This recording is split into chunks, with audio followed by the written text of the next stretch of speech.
Or, oh, Sophia, you're here. Excellent. And is Leslie here?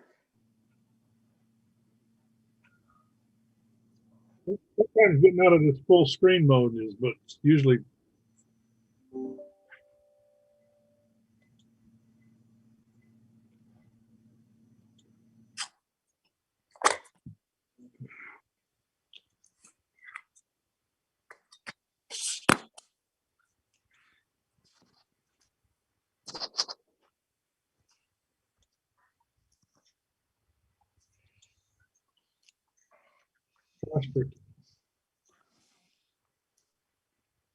We don't have Leslie yet.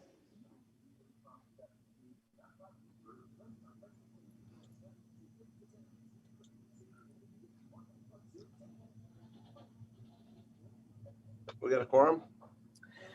We have a quorum. Our chair is, I think, still kind of resolving some of his technical issues. So, I see you now. I think that's straight up.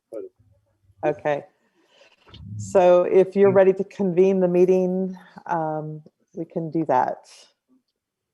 All right, I call this meeting of the HWMA board of February the 11th into order. Would we please have roll call?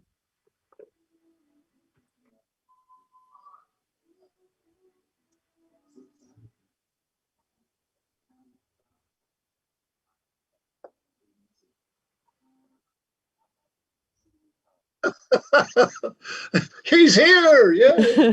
All of the above. You can all relax. Here. Here. Here. All right, we have a quorum, and we the next item is a consent calendar, and that is all matters listed under consent calendar are considered to be routine by the HWMA board and will be enacted upon by one motion unless a specific request for review is made by a board member or a member of the public. The consent calendar will not be read. There will be no separate discussion on these items unless pulled for discussion. Any member of the board have an item they would like to pull for discussion? And how about the public who I don't see, somebody else has to be looking at that. I don't see anybody.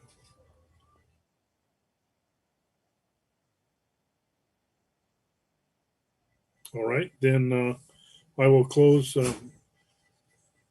comment of consent calendar, and I will entertain a motion to accept the consent calendar. I will move to approve the consent calendar. We have a motion. Do we have a second? I'll second. Do we have a motion with a second? Have a roll call vote, please. Aye. Yep. Aye. Aye.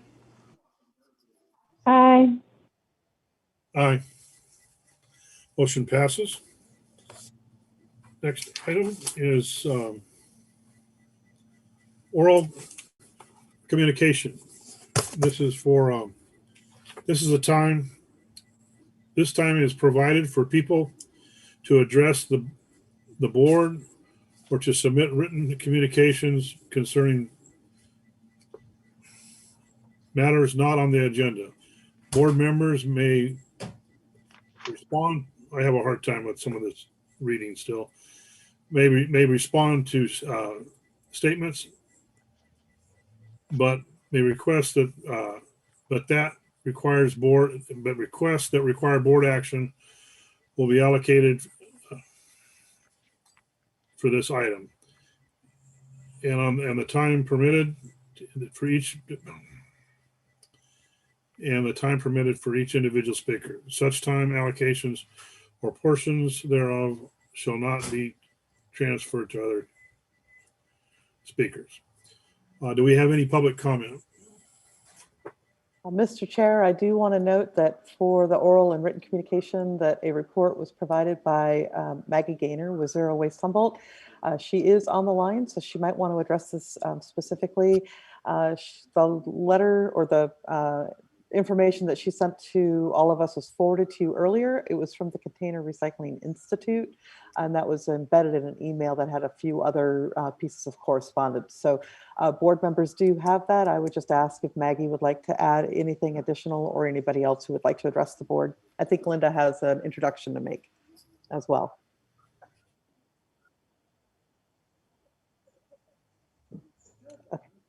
Okay, did Maggie wish to respond verbally? Yes.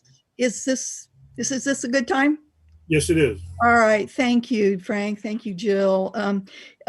Three informational items, the most important being the letter that was sent in advance. We hope that you'll really read it seriously and consider it. And it really is emphasizing what I think you all know, the importance of SB 1383. 6 local organizations, environmental and climate change focused, have been starting to meet. I want you to know that we're here, available, wanting to work with local government and to assist and be helpful. And we've been doing a lot of research about what's going on in other states, what might work in our rural region.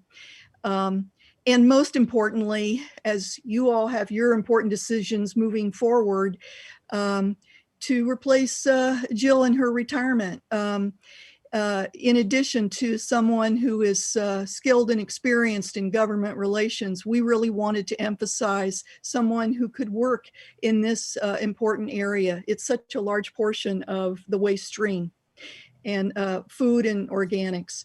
And it has such a significant impact on global warming. So all the information is right there, and I hope that we can engage with you about that.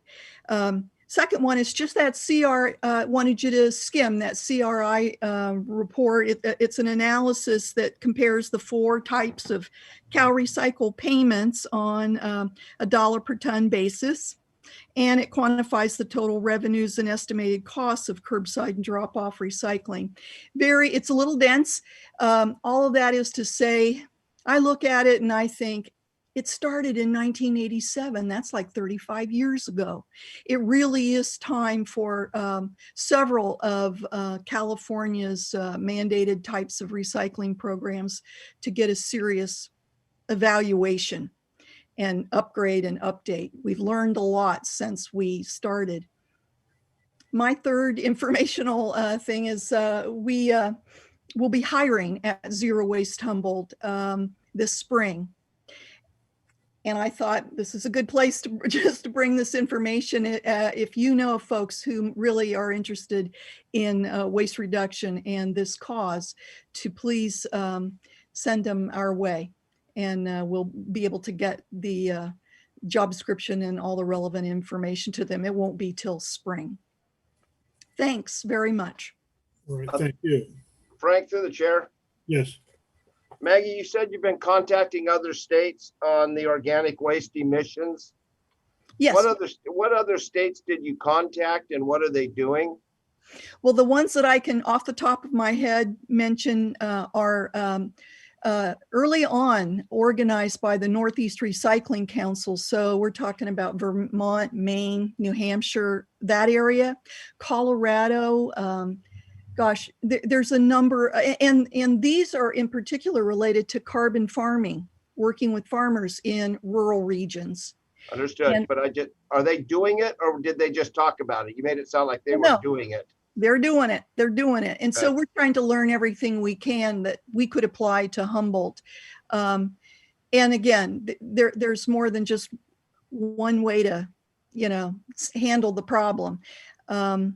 I thought I would also mention that, right off the top of my head. Well, anyway. Yeah, we'll be compiling that. CalRecycle has actually asked that we send them our summary of what's going on. It's not been easy for as you all know, and I'm sure Jill's looked into this, It's not easy to always comply with state regulations in rural areas. It's just not set up for rural areas. And so it's kind of like the left hand doesn't know what the right hand is doing in state regulatory, in developing regulations. We're learning from some of the other states and rural regions about how they're doing it.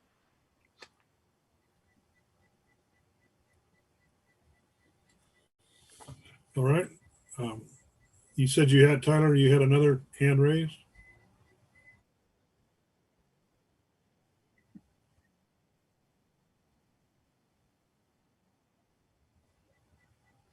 Great. Hi. Thanks for the opportunity. I really just wanted to do a little bit more cheerleading on figuring out how we can recycle our organic waste here in Humboldt County. And there's a number of benefits that you may not have thought of. We're paying about $700,000 every year for the hauling and tip fees for stuff that could be composted here. We are contributing to greenhouse gas emissions because even though the landfill that we use captures greenhouse gas, it doesn't do that until we're done putting all of the stuff in and cap it. And most of the greenhouse gas emissions come out before that. We also have a tremendous opportunity to improve our soil fertility and productivity of our farm and rangelands, and for our local ranchers and farmers to get money, which the state is now paying farmers and ranchers to apply compost to their land because it is such a good a way of sequestering carbon. So, you know, we would really like to see this paradigm shift happen, not just because SB 1383 says we have to, but because it's really good for Humboldt County. So, you know, let's go from get this garbage out of here to how do we make the most of this valuable resource? And I'm the person who has been actually doing the research and looking at other states, because we're hoping that we can develop a way that local farmers and ranchers and dairies can do some of that composting. And I'd be happy, Rex, to send you a list of all of the states. It is considerable that have come up with special categories for farmers to compost on their land. Well, through the chair, I appreciate, I'd like to see that because I'd love to see, you mentioned dairies, which is going to be the prevalent, you know, and a lot of ranching, and you can be really limited. I know the problem with doing organics is one thing is certifying them 100% organic, and we're going to run into an issue since all the dairies except for one in Humboldt County are now organic, and the standards are pretty high. So I mean, when you there's a lot of waste that goes in, there's a lot of organic waste that goes into that stream that is not certified organic and could tip the scale the other way. And that's a tough hoe to row. So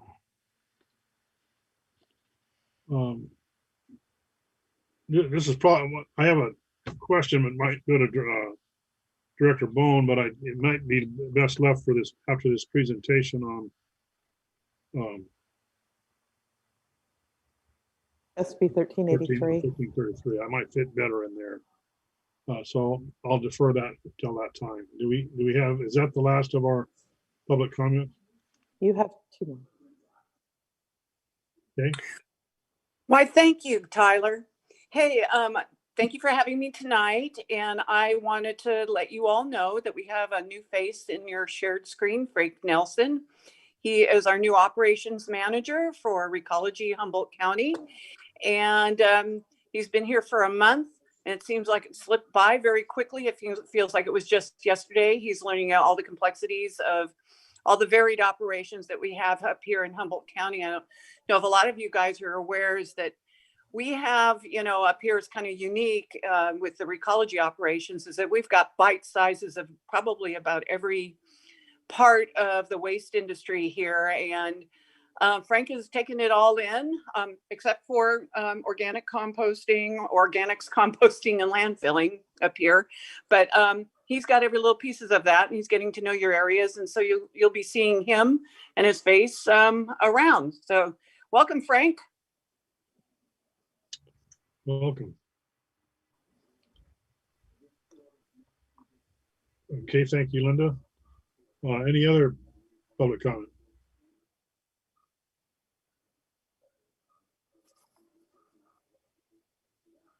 Well, I just wanted to clarify, is this the best time to make a general comment about the organic waste, or should I wait until after Director Duffy's presentation? If your comment is going to be more specific to SB 1383, it would be appropriate to be heard after the presentation. If your comments on non-agenda items, go ahead and bring it in. Well, okay, well, I guess since I have the floor, I'll go ahead. My name's Martha Walden, and I want to congratulate Director Duffy on her upcoming retirement. I know she's done a tremendous job heading up a really, complex organization.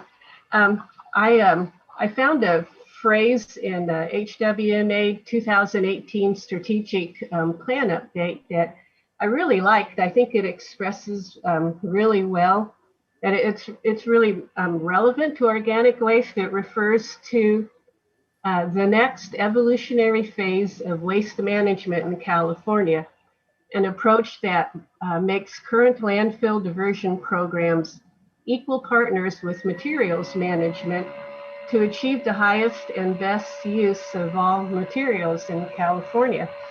I just think that puts it really well, and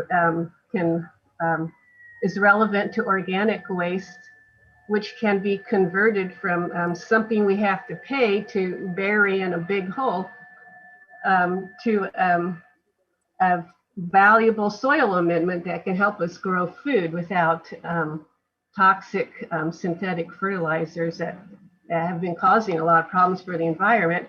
And it can help us sequester carbon in the soil too. And there's also the possibility of converting organic waste into energy as well. So these are really exciting possibilities. And I hope you will find someone to fill Director Duffy's shoes who is just as excited as I am, but more knowledgeable about how to accomplish these goals. Thank you. Thank you. Tyler, do we have any? All right, then I will close public comment and move on to item 4, receive presentation on SB 1383, short-lived climate change pollution, organisms, organics diversion, and treatment processing. Is that Director Duffy? Are you presenting that?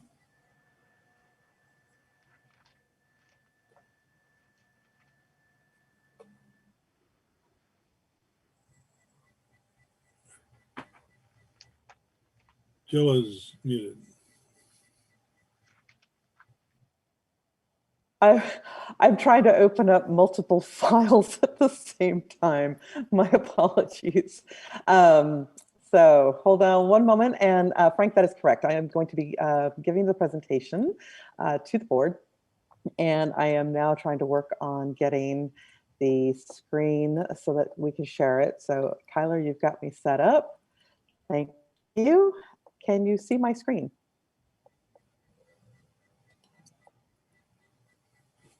Can folks see my screen? Yes, we can, Jill. Okay, excellent. Thank you. Let's see here. Here we go. Let me just do a couple more things so I can move things around, because when you open things up, Zoom wants to reconfigure everybody. And I think I'm just going to have to deal with it. So good evening. SB 1383 was authored by Senate member Lara in 2016, and the legislation was signed by Governor Brown in September of 2016. And the purpose of the legislation was to address short-lived climate pollutants with the goal of reducing specific pollutants. Now, I do want to go ahead and just gently warn members, this is a pretty complex piece of legislation with a lot of moving parts. So I've tried my best to prepare a very high level presentation, and I am using some information that was provided by the CalRecycle itself. But before I get there, I want to do a quick primer for our new board members, as well as interested members of the public. The California Constitution grants powers to cities and counties to make and enforce local police, sanitary, and other ordinances. And this allows jurisdictions to set ordinances and enter into agreements for the provision of waste hauling services. The California Public Resource Code sets forth that cities and counties have the authority to regulate the handling of solid waste within their jurisdiction, to implement state regulations, such as we're going to be talking about momentarily, and to establish the ordinances and contract with collection haulers and submit annual waste reports. Now, interested public agencies may negotiate a formal agreement that specifies what common powers they may be willing to share and other mutually acceptable arrangements, also known as a joint powers agreement. In HWMA's case, broadly, we have been responsible for the transportation and disposal of solid waste of our member agencies and the closure and post-closure monitoring of the Cummings Road landfill and development of diversion programs such as approved by the board and or our member agencies. For example, our handling the curbside processing agreement for the participating agencies. Now, with the passage of AB 939, or the California Waste Management Act, each county also has to establish a local task force for the purposes of ensuring a coordinated and cost-effective regional recycling system. And then they are also responsible for performing some state-mandated duties, including maintaining the countywide integrated waste management plan, to advise the county and the cities in meeting AB 939 requirements and other waste diversion mandates, and to provide assistance to jurisdictions on solid waste and recycling infrastructure needs, as well as expanding existing facilities where appropriate. So returning to SB 1383, sources of short-lived climate pollutants include petroleum-based transportation fuels, also referred to as black carbon, agriculture, including the fluorinated, excuse me, I'm sorry, I backed up. The three targets are black carbon, fluorinated gases, and methane. And specifically, looking at the sources of industries being petroleum-based, agriculture, waste disposal, and gases that are used in refrigeration, air cooling systems, as well as methane. This particular piece of legislation requires coordination through the California Air Resources Control Board, number one, with state agencies, and as well as the Department of Food and Agriculture and CalRecycle. The combined approaches and efforts are expected to achieve a 50% reduction of black carbon and a 40% reduction of the fluorinated and methane gases. SB 1383 is, simply put, the most significant pollutant reduction mandate to be adopted in California in the last 30 years. Specific to the solid waste industry, these mandates are going to impact our solid waste services, and it will revolutionize how California disposes of organic materials by requiring that organics waste recycling in nearly every jurisdiction. The legislation has significant policy and legal implications for state and local governments. SB 1383 establishes a statewide target and is not a jurisdiction organic recycling target like we saw with AB 1826, which was the mandatory organics commercial recycling. Given that it is a statewide target and not a jurisdiction target, the regulation is requiring a more prescriptive approach than we have seen in AB 939, which is what most of us have been familiar with. CalRecycle has to adopt regulations that impose requirements that are necessary to meet these statewide targets, And SB 1383 regulation is more similar to, AB 32 in that it identifies specific actions rather than targets that are to be met. So AB 32 established greenhouse gas reduction targets for the state. And of course, they implemented the cap and trade regulations, which require businesses to take specific actions. So individual businesses aren't going to be required to achieve a specific target, but they are required to take actions that will be prescribed by specific dates. The legislation is broad, it's prescriptive, and implementation is quite complex. The presentation this evening is going to present a high-level overview to provide board members an outline of the requirements of the jurisdictions are required to meet. This information was provided by Cal Recycle representatives to our local task force members in December of 2020. This particular presentation for this evening will be available to your staff members so that they can tailor and present this information to your respective councils for the appropriate programmatic direction and the budgetary considerations that will be necessary in the upcoming year. So when we're talking about organic waste in the context of SB 1383, this means green waste, wood waste, pre and post-consumer food, but also fibers such as paper and cardboard. The measure ultimately requires a 75% reduction of the level of statewide disposal of organic waste by 2025. And it's based on disposal levels from 2014. And that was when the state of California last did a statewide waste characterization study. And HWMA was one of the participants in that study. Additionally, programs to divert 20% of the commercial edible food from being disposed will also need to be implemented. Organic waste currently comprises approximately 2/3 of the state's waste disposal stream, and food waste alone is the largest waste stream at 18%.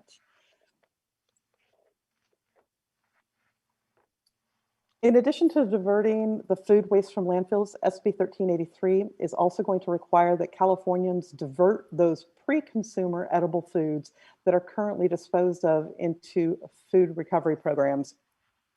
That are currently disposed to landfill and have it diverted so that it gets put into food recovery programs. And the goal is to divert approximately 20% of the currently disposed edible food. The difficulty here is that the state doesn't actually know how much of the food in the waste stream is edible.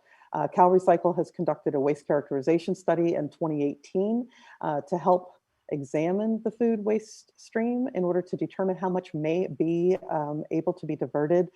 But they're still, fine-tuning some of that information.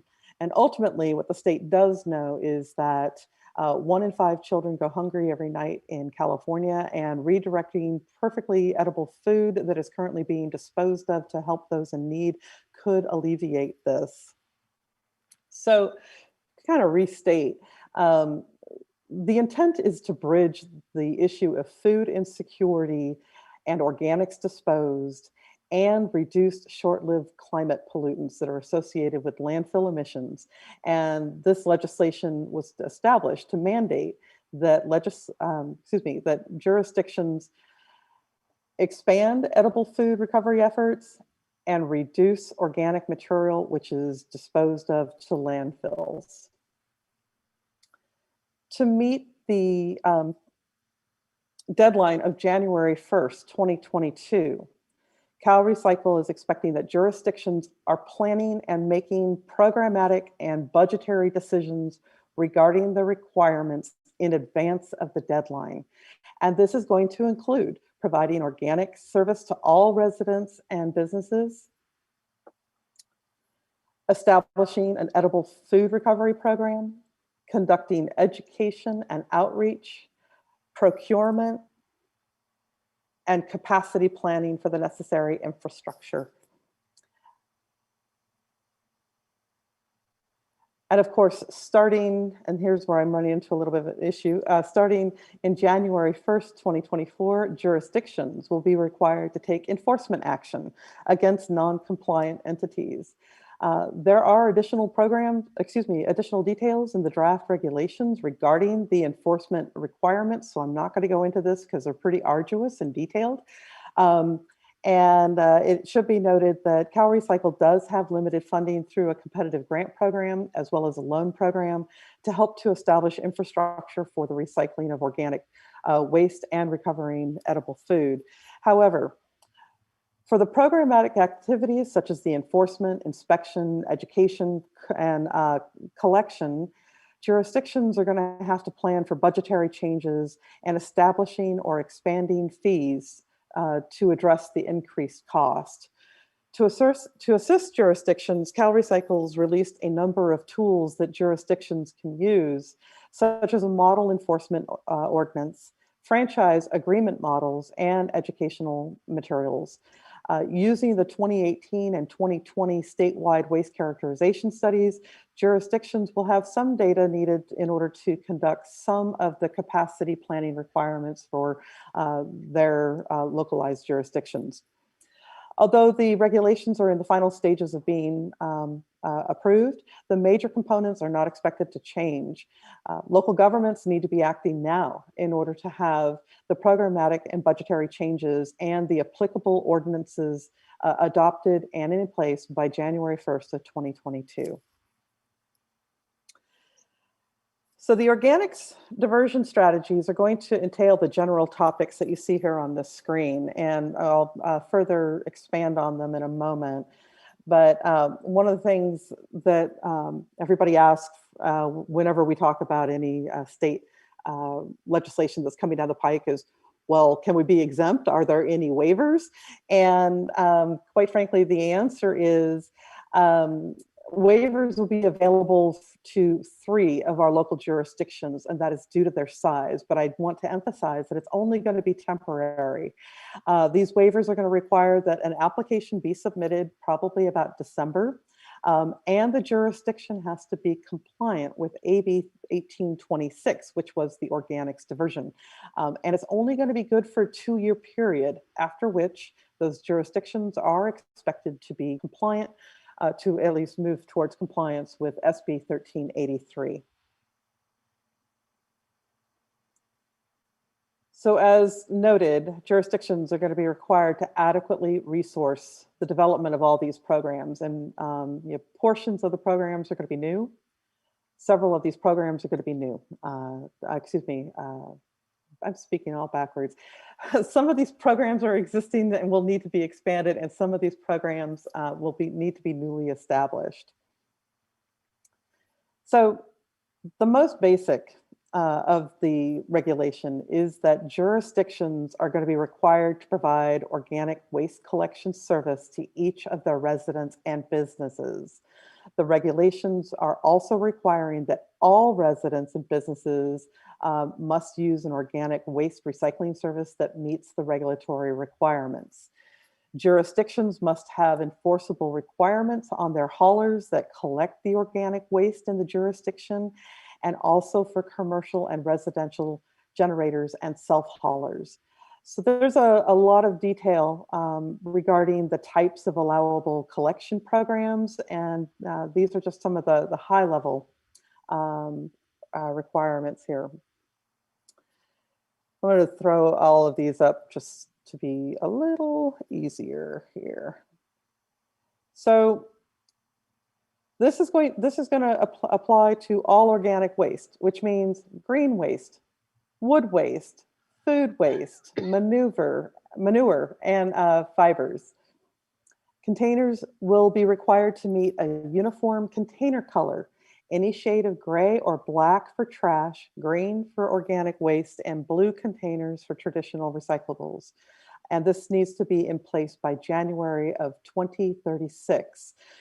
The timeline is extended out into the future so that it allows your contracted waste haulers to do a complete phase in over time, so in order to kind of minimize some of the cost of simply buying all new containers and changing them out. There will be container labeling and contamination monitoring requirements. Jurisdictions are going to be required to assess the current collection programs. This is your franchise haulers, and determine what may need to be expanded or changed. And this is going to include geographic collection areas. This is going to shift all of us from the combination of both voluntary and mandatory, or sometimes universal collection service that we refer to.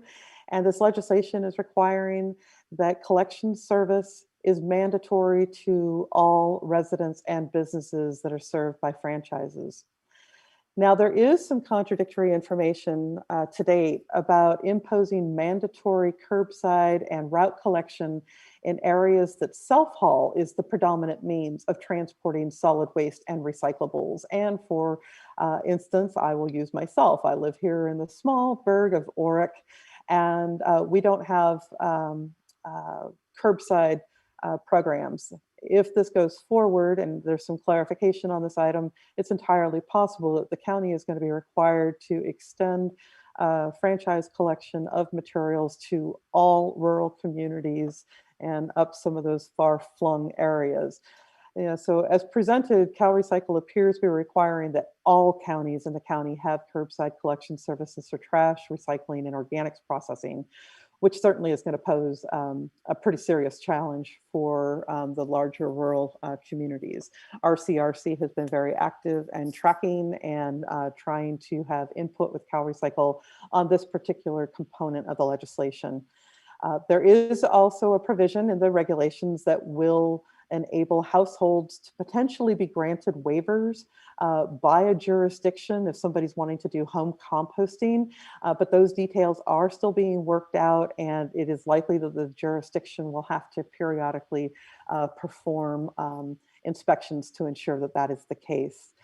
The same rules that are going to be applying to the entities that are not subject to local control, such as state agencies, the UC, the CSUs, community colleges and K-12 schools will be required to be overseen by CalRecycle. So they'll be implementing the same regs as these entities. SB 1383 is also requiring for the first time that local jurisdictions be responsible for strengthening the existing infrastructure for edible food recovery and food distribution in their communities. So for all Tier 1 and Tier 2 commercial edible food generators, this means that the jurisdiction is going to have to ensure that there are edible food recovery organizations that have sufficient capacity to both receive, handle, and distribute recoverable food. And this may entail providing funding to ensure that there is that adequate capacity and collection service. So even in the communities where there's a voluntary infrastructure that already exists, there will be new record keeping and inspection tasks that will need to be implemented by the jurisdiction. Jurisdictions are going to have to assess the capacity of existing food recovery, to establish a food recovery program, and to expand the existing infrastructure if necessary, to inspect commercial generators for compliance, and that would be specifically, for instance, your local grocery stores, and monitoring and auditing what they should not be throwing at the back end, as well as performing education and outreach. Jurisdictions are going to have to assess the infrastructure that exists within their community. They're going to have to identify how many commercial generators they have, how much edible food that they could be donating to food recovery programs, how many food recovery organizations exist, and what is their capacity to receive this edible food, and what gaps exist in the current infrastructure, and what would be necessary in order to close them. How do we as a community then fund the expansion of edible food recovery organizations, whether this would be through grants, partnerships, or sponsorships? And what partnerships currently exist and what partnerships need to be established? And this is just for the edible food recovery component of SB 1383. And this is the jurisdictions will have to work on. Jurisdictions are also going to be required to conduct education and outreach to all generators and all businesses and residents regarding collection service requirements, the contamination standards, the self-haul requirements, as well as overall compliance with 1383. Commercial edible food generators will have to meet all of the items that I discussed in the aforementioned slide, and all educational material is going to have to be accessible to non-English speaking residents. Jurisdictions will be required to procure certain levels of compost, renewable gas used for transportation fuels, electricity, heating applications, or pipeline injection, or electricity from biomass conversion, which is produced from the organic waste. Each jurisdiction will have a minimum procurement target, which is linked to their population. CalRecycle is going to notify the jurisdictions of their target prior to January 1st of 2022. The jurisdiction can decide what mix of compost, mulch, biomass-derived electricity, or renewable gas that they want to use in order to meet their target. CalRecycle will provide a calculator with the conversion factors for compost, renewable gas, electricity from biomass conversion made from organic waste for a jurisdiction to use so that they can calculate their progress moving towards meeting the target. One of the things that we want to make clear is that procurement doesn't necessarily mean purchase, although in some cases it does. A jurisdiction that produces its own compost, mulch, renewable gas, or electricity can use that towards the procurement target. And the same goes for the jurisdiction's direct service providers, for example, their haulers. So a jurisdiction can use compost or mulch for erosion control as a soil amendment, for soil cover, for the parks, open spaces, and other open spaces. A jurisdiction can certainly use renewable gas to fuel their fleets, or a jurisdiction's waste hauler could use renewable gas to fuel their trucks. Renewable gas can be used for the transportation fuels, electricity, or heating applications, such as an anaerobic digester if you need to have that heated up. SB 1383 is also going to require that jurisdictions procure recycled content paper when it is available at the same price or less than virgin material. That's a pretty common procurement that many of us are already familiar with. So by January 1st of 2022, jurisdictions are going to be required to have an enforcement mechanism or ordinance in place, yet they are not required to enforce the ordinance provisions until 2024. Between January 2022 and December of 2023, jurisdictions are going to have to identify those businesses that are in violation and provide educational materials to those generators. The focus is built in so that the first 2 years is going to have an emphasis on educating generators, and the goal is to ensure that every generator has an opportunity to comply before the mandatory jurisdiction enforcement goes into effect in 2024. The regulation after January of 2024, jurisdictions will then have to take more progressive enforcement against organic waste generators that are not in compliance. And there's a pretty lengthy list that I'm actually just going to skip over, other than to say it is pretty arduous the way they have things set up in this progressive discipline. So you get your 30-day notice, your 90-day notice, and then you start moving into other actions if a generator is deemed out of compliance, along with fines that are set with a minimum penalty fine.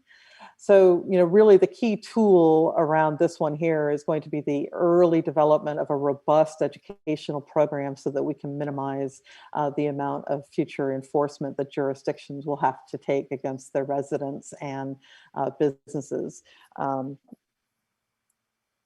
of have an editorial comment, but I'll bite my tongue. If a jurisdiction is looking to be using a 3 or a 2 bin organic waste collection service, they're going to be required to do, number 1, an annual compliance review of commercial businesses, just as they should already be doing underneath AB 1826. So basically those commercial businesses that are generating 2 cubic yards or more per week of solid waste, whether that's trash, organics, and recycling. And commercial businesses do include multifamily dwelling units of 5 units or more. There can be a desk audit, which is conducted in order to review the reports from the franchise haulers to verify that the service is being provided, or that they are complying through self-hauling or backhauling of materials. With respect to some additional reviews that are required, there will have to be some route reviews. Jurisdictions are supposed to conduct a review of the routes of commercial businesses and residential areas, and they're to be monitored to verify the subscriptions in order to validate the desk review, and then take a look at whether or not the business has the appropriate external containers that they are to be using. And if the business is not using the hauler service, then verifying that the business is self-hauling the organics material will be necessary. As noted earlier, this is the same type of action that AB 1826 is already requiring. Jurisdictions will also be required to monitor for contamination. They're going to have to randomly select containers and ensure that all collection routes are being reviewed annually, and that contamination is being monitored in the collection container, and that education is provided if there is an issue with that generator. A jurisdiction does have the option of conducting waste composition studies every 6 months to identify if there are prohibited container contaminants. If there's more than a 25% prohibited container contaminant, then additional education is going to have to be provided to generators. And the route reviews could be performed by franchise haulers, but of course that would be an amendment of their agreements as an additional service. If it's a single unsegregated collection service, jurisdictions are going to have to verify that their hauler is transporting contents to a high diversion organic waste processing facility, and that the facility is meeting the requirements of the organic content recovery rate. In maybe more lay language, what we're talking about here is a pretty high-end materials recovery facility that would sort through all of the material and ensure the ability of pulling out organic material out of the trash, of which we don't have a MRF here. So that could be something that we'd be looking at in addition to other aspects of regional infrastructure. In order to support the edible food recovery program, straight up, this kind of inspection is going to be new for all of our jurisdictions. The jurisdictions are going to need to plan for the resources in order to conduct these inspections.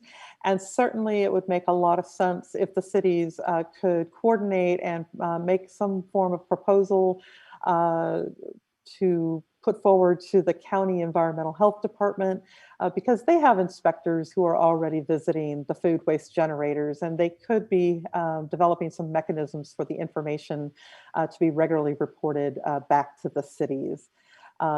Inspections on the Tier 1 edible food generators in 2022 and Tier 2 in 2024.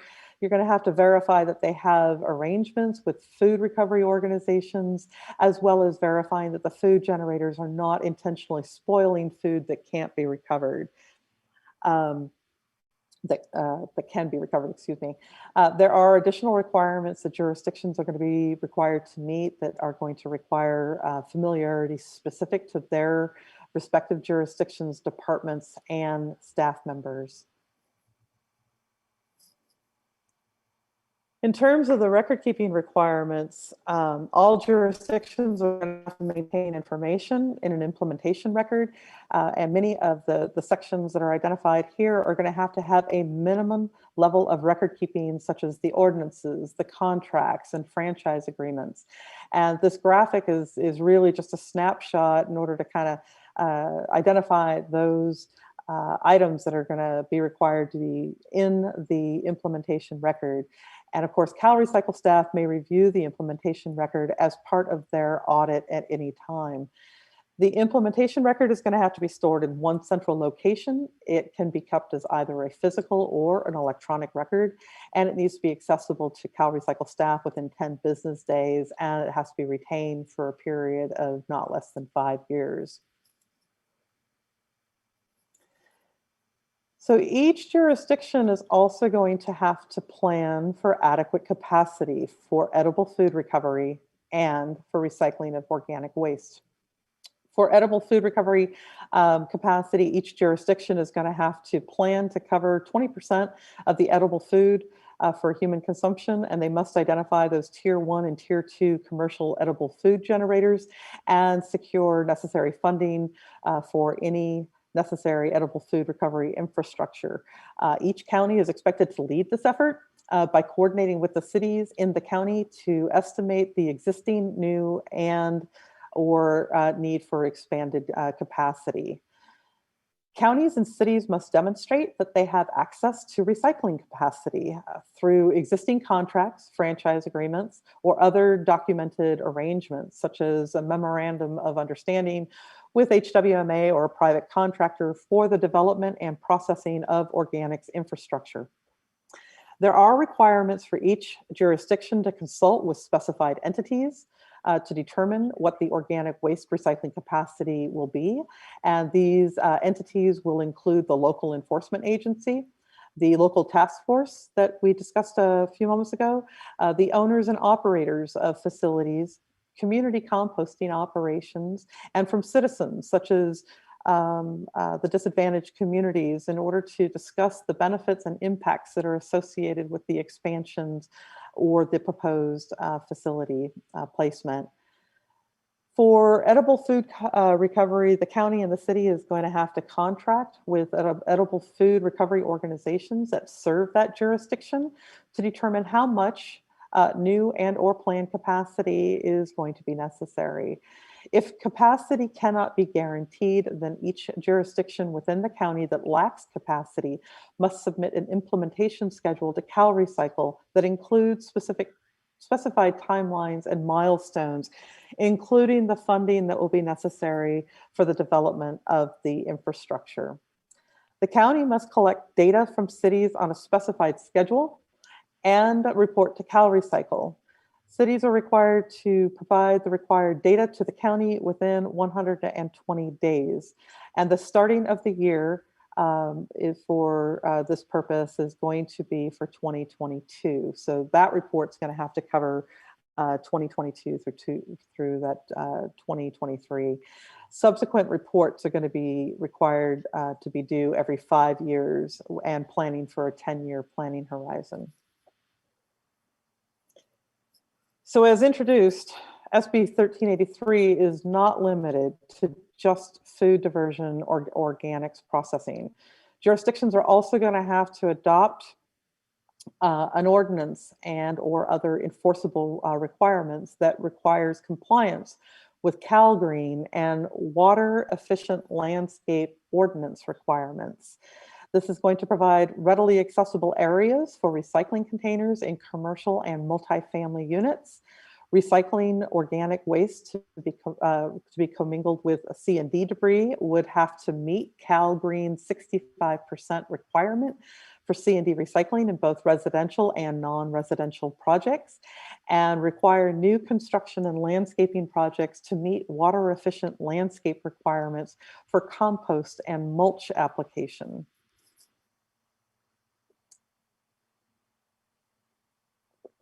So in California, statewide, there are about 180 compost facilities, with 34 of them accepting food waste statewide. There are 14 anaerobic digestion facilities which accept waste, and there are a number of wastewater treatment plants that could potentially be leveraged for use of co-digestion of food waste, but it isn't clear if there is local capacity here in Humboldt County for that. It's going to take a significant number of new facilities statewide to recycle the additional 20 to 25 million tons of organic waste annually. Because remember, it's not a local target; it's a statewide target that they're looking at. And CalRecycle is estimating that the state is going to require between 50 and 100 new or expanded facilities.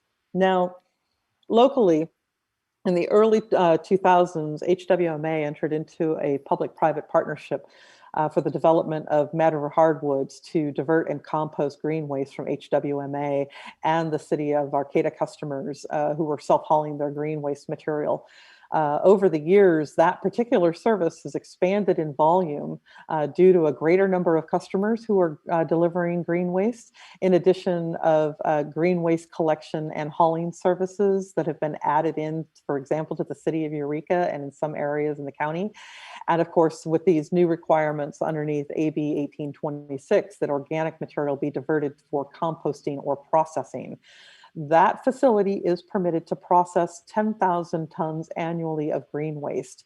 That particular facility is prohibited under their permit from accepting food waste. So they would have to get an amendment of their conditional use permit if they were to expand there. Preliminary conversations that I've had with those representatives have indicated that that's just more than they would be prepared to take on, and they're pretty pressed for space, quite frankly, in there. In addition, there was a partnership with HWMA, the City of Eureka, and Recology from 2009 until 2014, in which HWMA undertook a food waste collection and diversion project to examine the potential development of a regional food waste project using an anaerobic digestion. When the findings were presented to our member agencies in late 2014, there was a lack of commitment towards developing a curbside collection service and to direct that collected food waste material to HWMA. And we oftentimes refer to that as flow control. Because we don't have any assurance, in or flow control, HWMA was unable to move forward with the financing, the planning, or permitting that would be necessary to build a multi-million-dollar infrastructure without having some form of commitment to have that food or organic waste. Member agency staff have continued to work on their own to address food waste diversion, primarily through education, food recovery, and encouraging small and medium scale use of compost or vermiculture or other low-tech approaches within their respective communities. The local task force, which is comprised of city staff representatives from each city and the county, has discussed this topic several times over the years since 2017.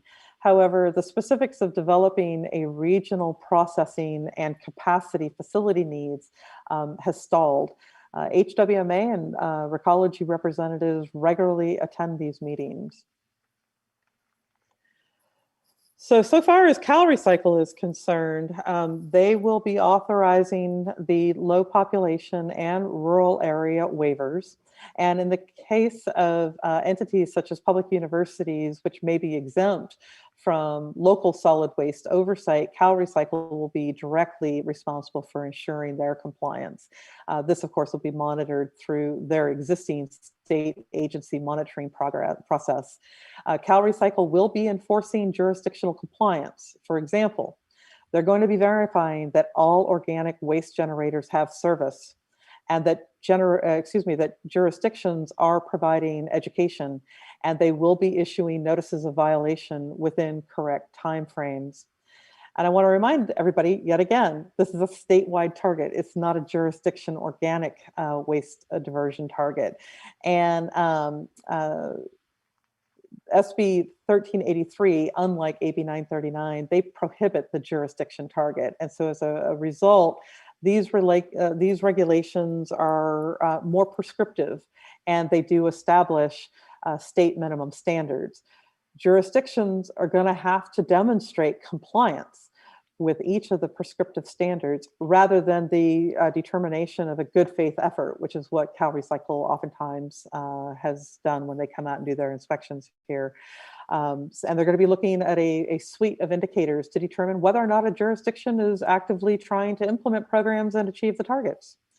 And of course, under 1383 regulations, if CalRecycle determines that a jurisdiction is violating one or more of the requirements, they will be noticed. They will have 90 days to correct, as well as the development of possible corrective action plans.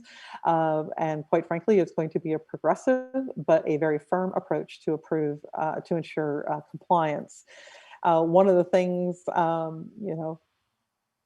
we've all heard this said at different meetings, but the failure of a governing body to adopt an ordinance or to adequately fund or resource a program is not considered a substantial effort or an extenuating circumstance, and it won't allow that a violation wouldn't be issued.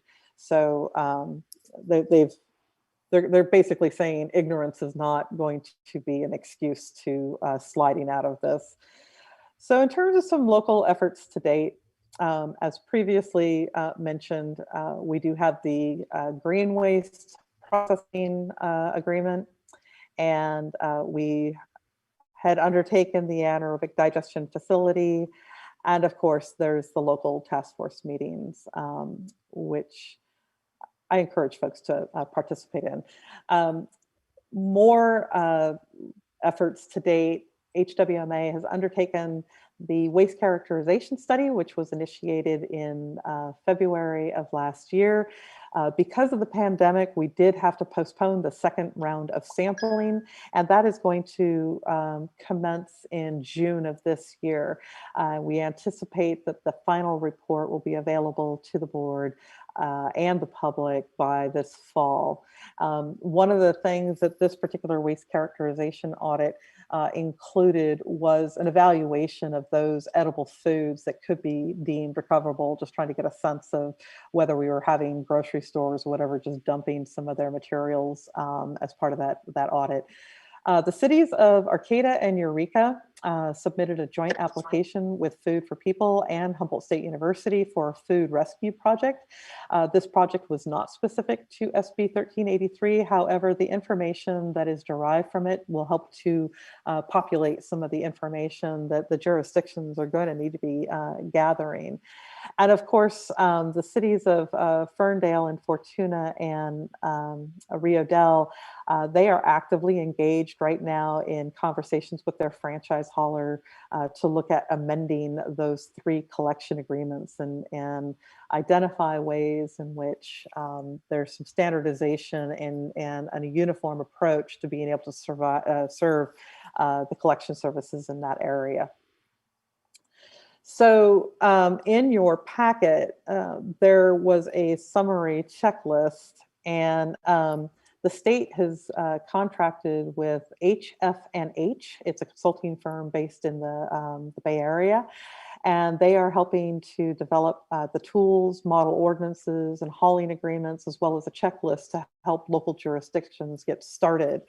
And in the packet itself, I've included it. It's pretty nice, succinct, roadmap for the different actions that need to be met to be in compliance. And so, if you haven't already taken a look at this, please do, and probably more importantly, circulate it to your staff so that they can start developing the internal information they need to keep your jurisdiction in compliance.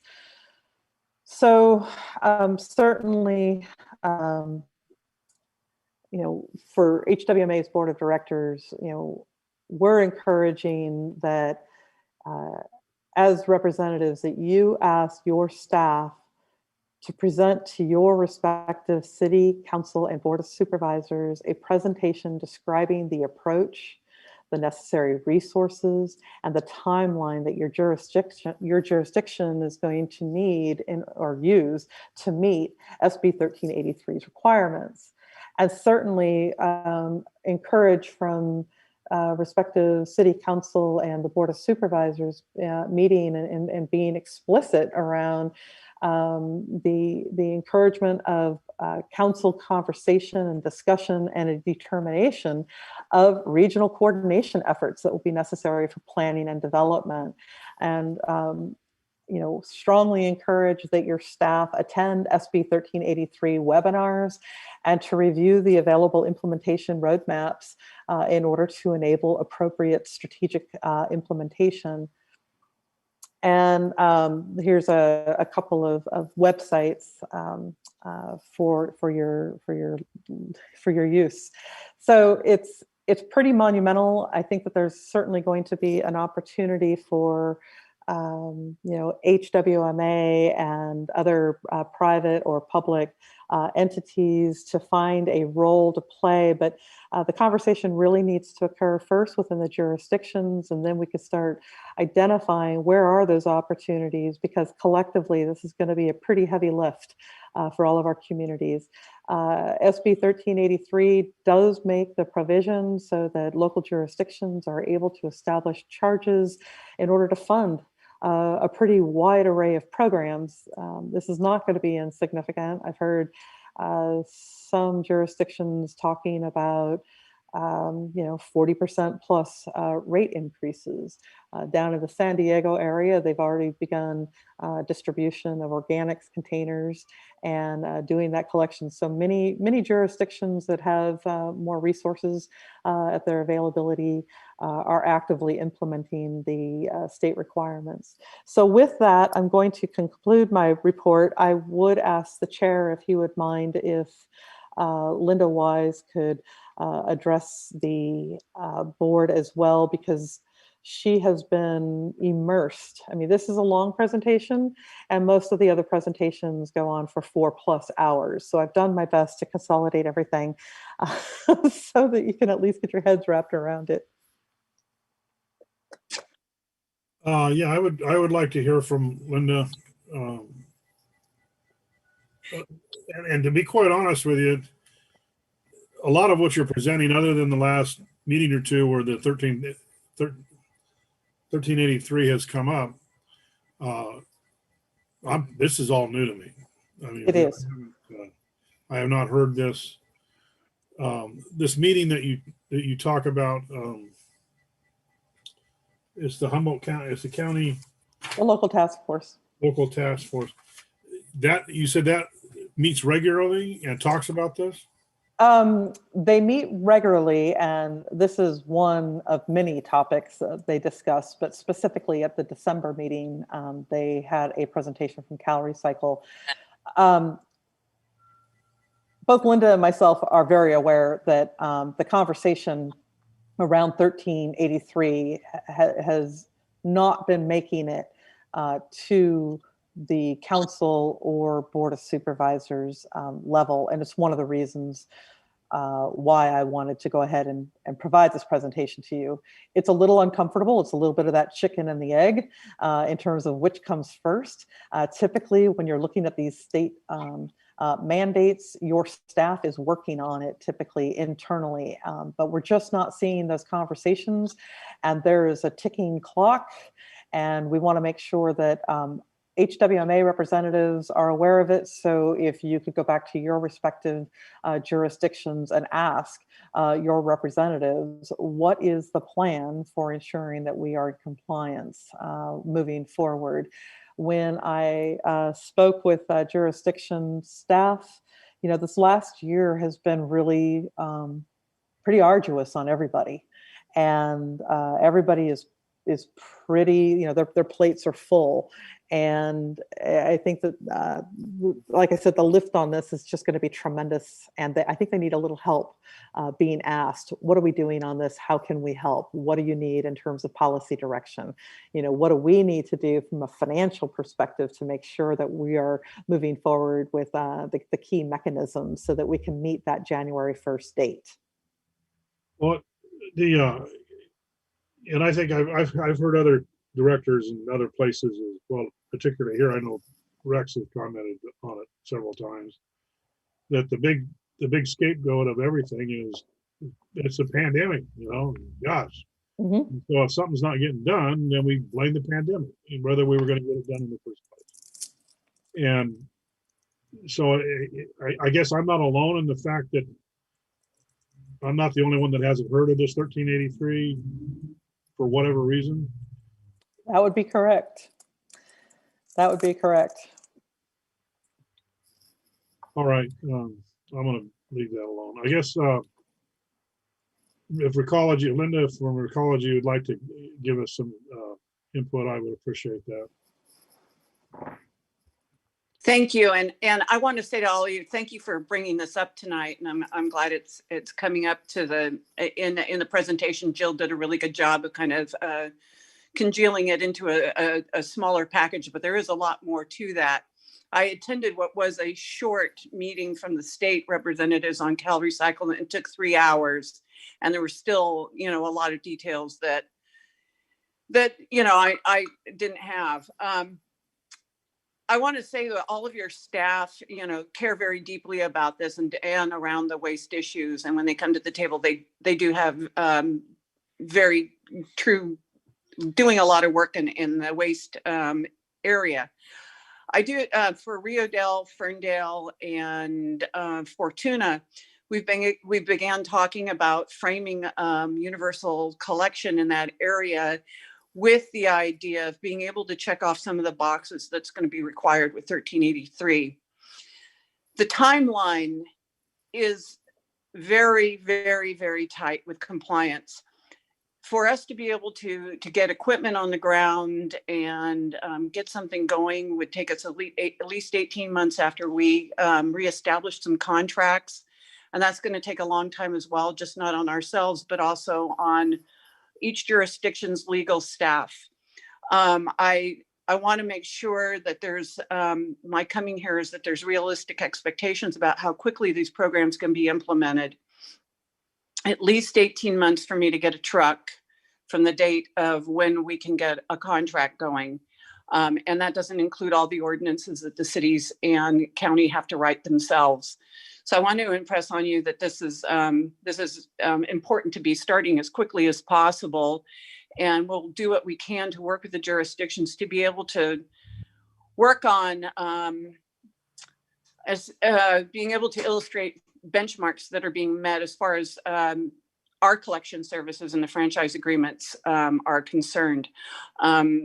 There, as you heard from Jill, that there are several other aspects to this law that don't involve us. But again, to change our contracts, we'll need some time, and we have limited bandwidth as well. So I wanted to put that out, and if you have any questions for me, you can. All right. Does anyone have questions for Linda? I do, Frank. Go ahead. It's lovely. Will there be some sample contracts available, you know, just to kind of make that process more efficient, or you know, how can we collaborate kind of across different jurisdictions on those contracts potentially? Can I answer that, Jill? Absolutely. Because we're working on this right now. There are that organization that put together the sample ordinances, the one with the checklist. They've worked with the state with doing sample ordinances and franchise agreements. But as Maggie pointed out earlier, you know, there's not cookie cutter, and sometimes some of those ordinances don't apply to rural communities. So we're putting in some language with Fortuna, Rio Dell, and Fortuna based on some of those sample ordinances that are going to meet those requirements, and franchise agreements. I think what we'll have to everyone's franchise agreement is different. They're all different, and not just that they apply to different communities, but they're written so differently. And so we're going to have to spend some time to review where your franchise agreements fall short of the 1383. And I want to add, when you're talking about the ordinances, you're not talking about a blank slate. You know, the cities and the county already have a series of solid waste ordinances, and those existing ordinances are going to need to be evaluated and compared to these new requirements. And of course, each jurisdiction has different. And so they're going to have to view it through the lens of their jurisdiction. I mean, that's why it's been really kind of difficult, because we've heard a couple times, Linda and myself, oh, Recology is the one that will do this, right? Or we hear HWMA will do this, right? It's like, well, no, you're the jurisdiction, and you know, you have control over your world. And there are aspects that could be delegated, or you know, through some form of a contract, but the jurisdiction is in the driver's seat. And so we're here to help in whatever capacity we can. And, but we do have limitations because we're not city councils. We don't have all, broad authority. HWMA says do this. That's not the way that this was set up. So you'll have to take a look at your ordinance as well as the specifics of your franchise agreements and evaluate and amend from there.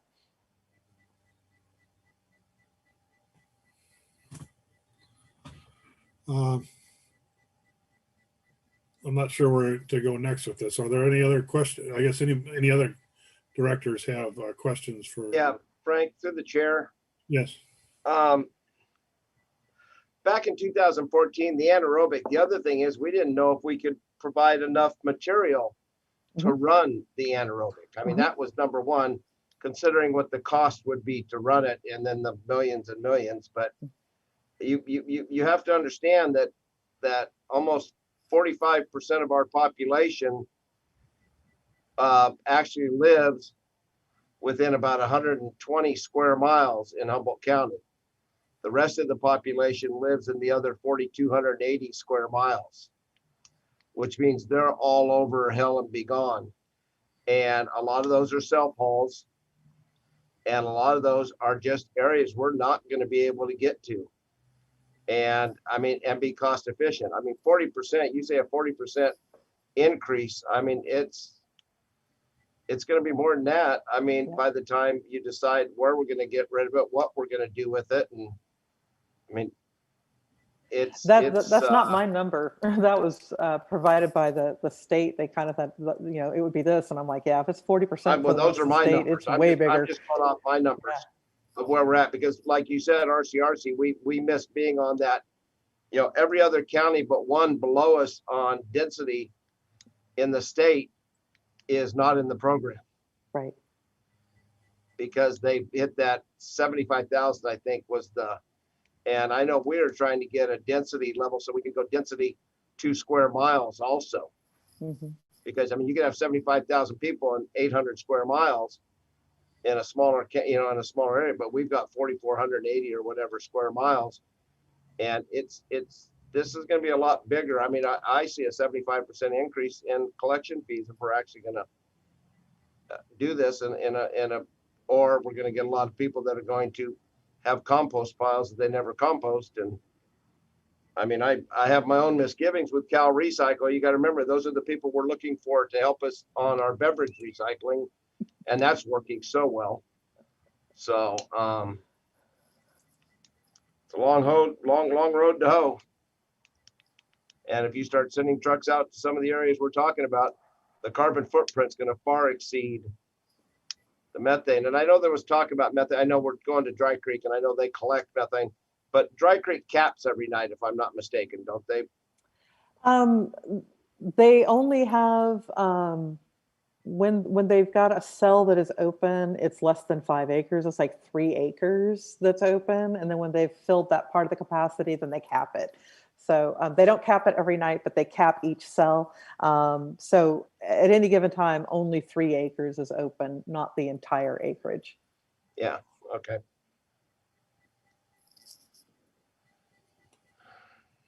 Any other board members have a comment or questions for Recology or for Jill? Go ahead, Leslie.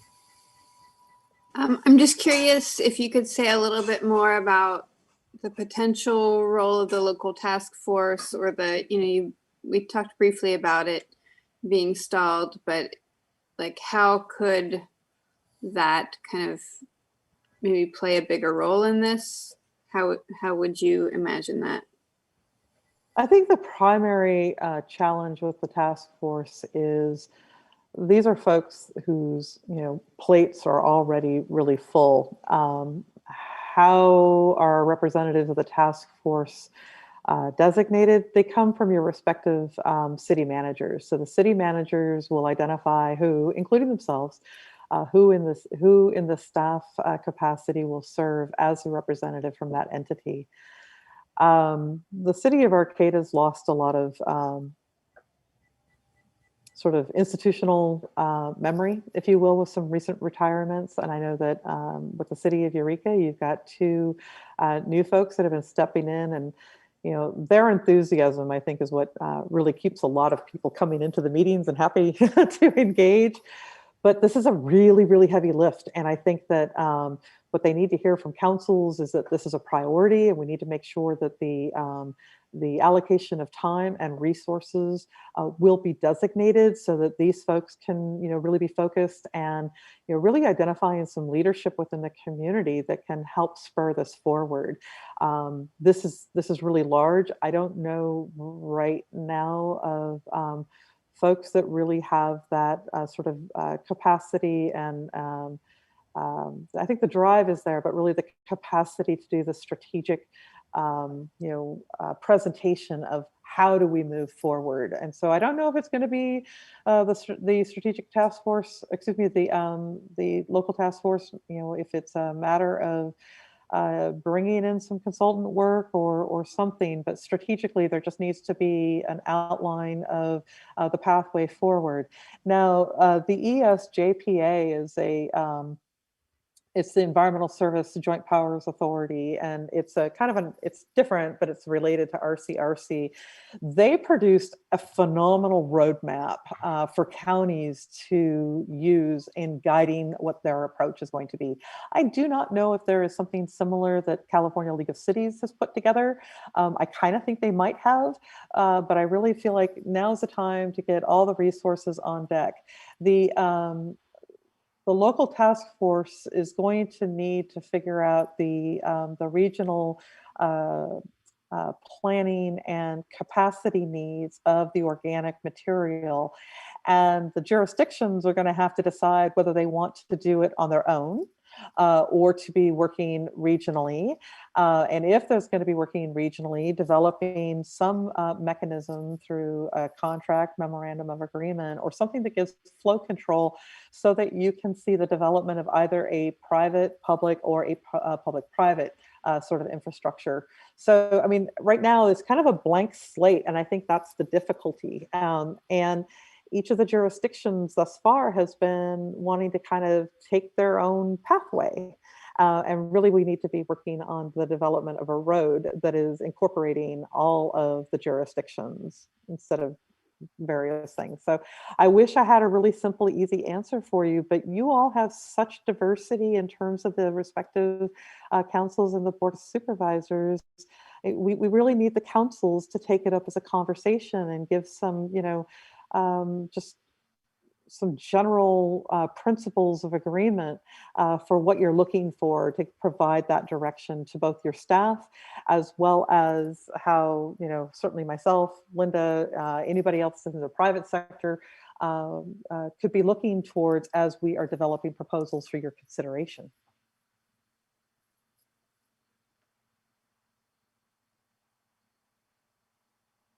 I hope that helps. Yeah.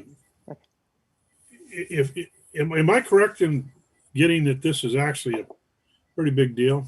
This is huge. Because if nothing else, it's just going to be it looks like a bureaucratic pile that agency, that jurisdictions are going to have to deal with, along with the physical implementation of who's got what and where's it go and what do I do with it? And then what do I do with it? You can't put it in the landfill, and you can't.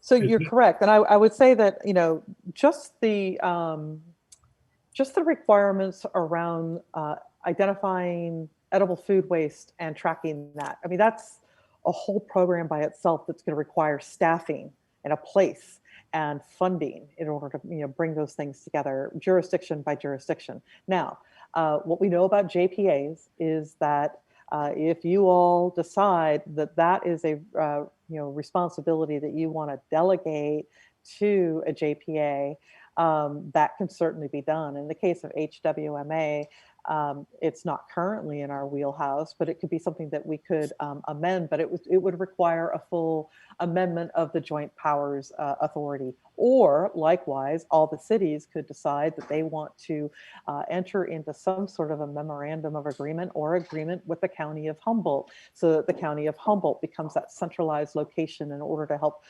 coordinate. So, I mean, there's any array of vehicles that could be used. I would encourage, if there's a way to get the administrative efficiencies by consolidating, that would be great, but you still need to have that conversation first with your councils. Is this agency that the task force, I guess, that we're talking They're about? not an agency. They're like a committee. Well, they're a committee, but who, I mean, is somebody chair? Ad hoc. Yes. It's an ad hoc of this? No, it's required by the state underneath AB 939. And the state requires that each county have a solid waste local task force, and the membership and the composition of that task force, they are required by statute to meet certain requirements, but the cities and the county have the discretion to determine how many people will be on it, where they're going to be from, and the decision of the cities and the County Board of Supervisors was that it's an 8-member committee, and it's comprised of 1 representative from each city. It can be anyone from your city manager to a staff person with the city manager responsible for the designation of the individual. They have to meet a minimum of 1 time a year. There was a couple of years where we only met once. Right now they're meeting more quarterly, as everybody's been trying to kind of get their arms wrapped around both AB 1826 as well as SB 1383. So does somebody chair this, or how does it? Yeah, the current chair, I'm pretty 99.9% sure. The current chair is Donna Wood. She's with the city of Eureka. And the meetings are all noticed. Donna Wood, she's also on the line tonight. Who's the county's representative? Tom Matson is the county representative. Does he go? Yes, he does. How about Riadell? Kyle does attend, yes. It's been a lot easier doing things on Zoom. We get much higher attendance. On something like this, I would actually expect that. It would be.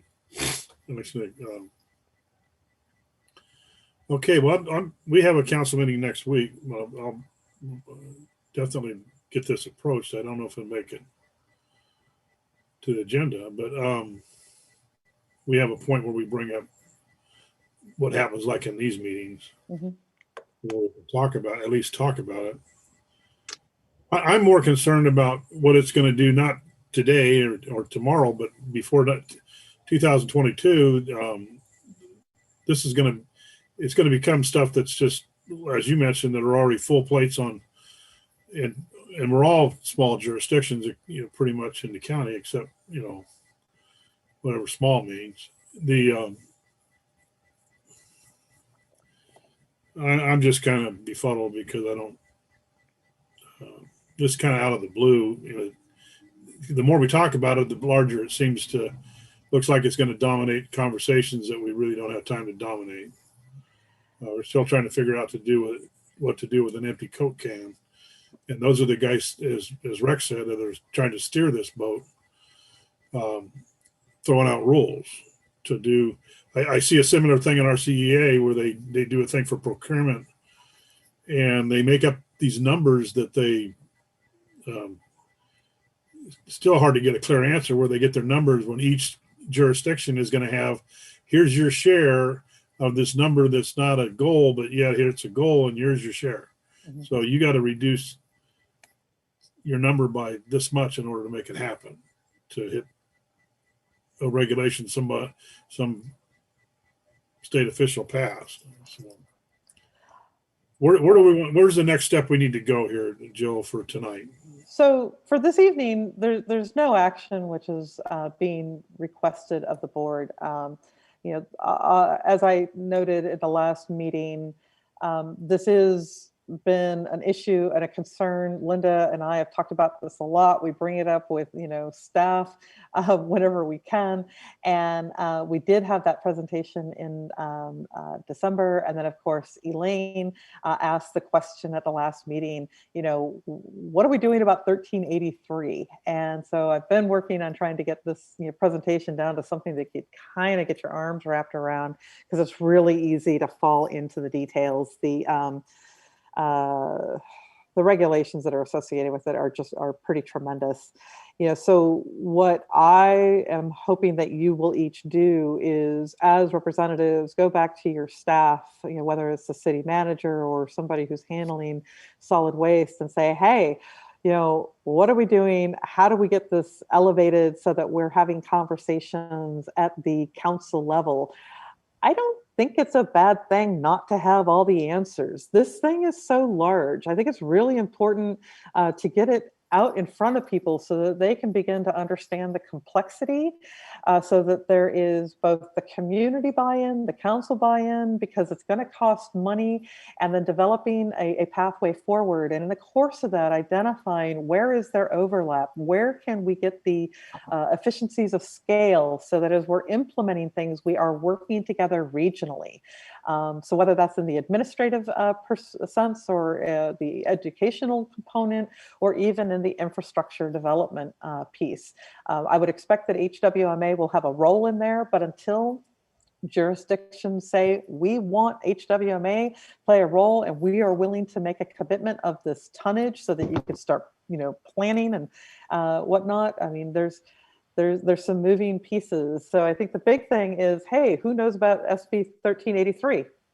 And most people are going to say, never heard of it. So initiate that conversation. Ask your staff, are you familiar with it? Can you give our council a presentation? Let's start that dialogue. City of Eureka is engaged in some strategic visioning, which is occurring right now. And this would be a great opportunity to pull that into that process. I'm not certain what other kind of strategic activities are happening with other cities, but certainly getting 1383 onto the docket is going to be really important. When is the next task force meeting? In March? I believe it's in March. Donna, can you weigh in real quickly? Or maybe Robin, who can ever get to their mute button first. He's talking, but he's muted. I need to check the calendar real quick. One moment. Okay, thank you. I'm sorry, I don't have that off the top of my head. You have two Robins on, be more definitive. Okay. One is up. While we're filling and waiting for that, I want to get this wrapped up for tonight and move on, and not spend the whole evening on it. One is I would like us to definitely come back, and for sure each time that there's a meeting of the task force, that somehow that get reported back to the HWMA what takes place there, so we get a better understanding of that. I would also encourage, as Jill said, that we go to our prospective jurisdictions and try to get something moving and attention at the councils, where at least it comes up, because it's going to bite us all if we don't. I mean, this is pretty obvious, and 2022 isn't that far away. So did we get an answer on that meeting? Yes, our next meeting is March 24th at 2 p.m. Okay. Thank you for that. Thank you, Donna. Okay, if we have no other further real discussion, I'm going to close this item out and move on to something else. I know we have a closed session. And Can we hear public comment? Sure. Go ahead, Leslie.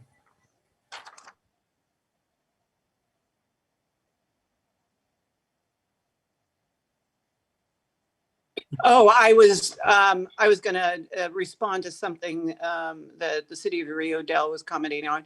We're trying to see if we can put something together by the 16th city council meeting. But that was the only thing I was going to say. By what meeting? By the 15th? 16th, your next meeting. That's next Tuesday. Yeah, but we may not have it together by then, but certainly by March 2nd, we will. Okay, well, I appreciate that. I was going to bring it up at least in this meeting, if we can have it as agendized, or at least a presentation by yourself or somebody that would come and I'll request that tomorrow with Kyle, that we have it agendized so that there can be a presentation to the council to get the gravity of what's going on here. And I recommend that to other councils. I know Arcata was working on some public meetings with theirs, so they're a little more proactive from what I've heard in these meetings.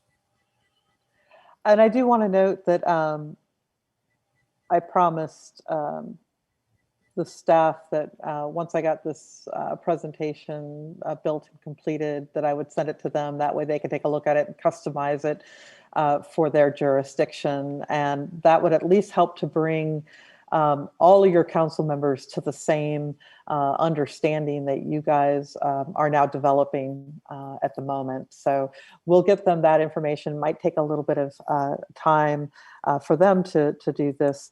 There's a really great 3-minute video that Cal Recycle has, and I actually had it so that it would be embedded in this presentation, but apparently my old version of PowerPoint doesn't support video, so I had to redo my presentation this morning.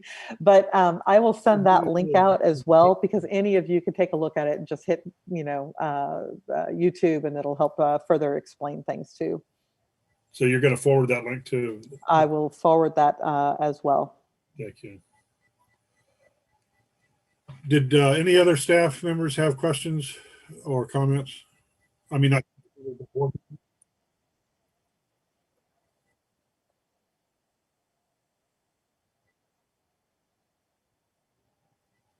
our board members have any other comments?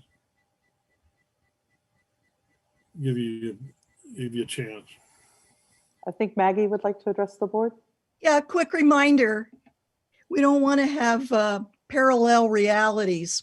And there are community organizations, environmental organizations with areas of expertise that can be of help to your local jurisdictions. Our towns are very small, and we look forward to working closely with HWMA and your jurisdiction staff. We've had a lot of one-on-one conversations about how to move forward, what could be done. But I just want to remind you, there are community resources for such a rural community, pretty extraordinary resources and expertise. So we're here to help. Thank you. Any raised hands, Tyler? All right, I'm gonna close this out then and move on to I guess is it executive report? No, it's going to be a standing item for the CRV. Oh, okay. That's our standing report on that. Our standing report on the CRV. And, things are very fluid in the CRV world. So I do want to note that we provided public comment to the statewide Commission on Recycling and Marketing, that they support a proposed urgency letter on CRV redemption for submittal to Cal EPA and the governor's office, and that was on February 3rd. And a copy of that letter was attached in your packet.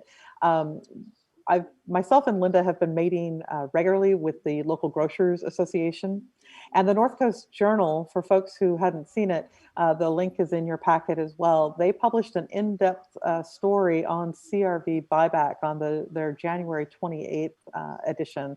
And the story was initiated in September, and I think it was a real challenge, and Iridian did a fantastic job because she really captured all the various moving elements and the issues following the decertification of the 4 redemption centers. And she did a really great job. So that link is in the staff report. On February 1st, I had the opportunity to meet with the new Cal Recycle Director, Assemblymember Woods, Recology, the local Grocers Association, in order to review the CRV redemption status.